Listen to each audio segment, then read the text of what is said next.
এয়া ৰাতি প্ৰায় 1:30 বাজিছে।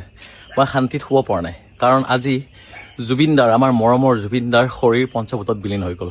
মই জানো মোৰ দৰে চাগে লাখ লাখজনে আজি ৰাতি শান্তিত শুব নোৱাৰিব। বহুতে চাগে গাৰুত মূৰটো লগাই লগাই কান্দি আছে। কিন্তু এনেকৈ জানো দুখ কৰি থাকিলে হ'ব? এনেকৈ দুখ কৰি থাকিলে জানো জুবিনদাৰ আত্মা শান্তি পাব? সেয়েহে জুবিনদাৰ আত্মাক মোৰ ফালৰ পৰা অন্ততঃ অলপ শান্তি দিবৰ কাৰণে মই এটা প্ৰতিজ্ঞা ল'বলৈ গৈ আছোঁ এই ৰাতিখন।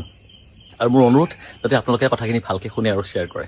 মই প্ৰতিজ্ঞা লৈছোঁ যে মই যিসকল অসমবাসী ৰাইজে ডায়েবেটিছত ভুগি আছে, মেইনলি টাইপ 2 ডায়েবেটিছত ভুগি আছে, সেইসকলক মই এনেকুৱা এটা লাইফষ্টাইল শিকাব গৈ আছোঁ, যিটো লাইফষ্টাইল যদি তেখেতলোকে ভালকৈ আখৰে আখৰে পালন কৰে, তেতিয়াহ'লে তেখেতলোকৰ মেডিচিন হয়তো বন্ধ হৈ যাব, নহ'লে হয়তো বা তেখেতলোকৰ মেডিচিন ইয়াতকৈ বাঢ়াৰ পৰা ৰৈ যাব, বা ভৱিষ্যতে ইনচুলিন ল'ব লগা হোৱাৰ পৰা তেখেতে বাচি যাব, বা তেখেতে কিডনী বেয়া হোৱাৰ পাছত ডায়েলিচিছ হোৱাৰ পৰা তেখেতে বাচি যাব। মোৰ এটাই অনুৰোধ, আপোনালোকে যাতে মোৰ এই প্ৰতিজ্ঞা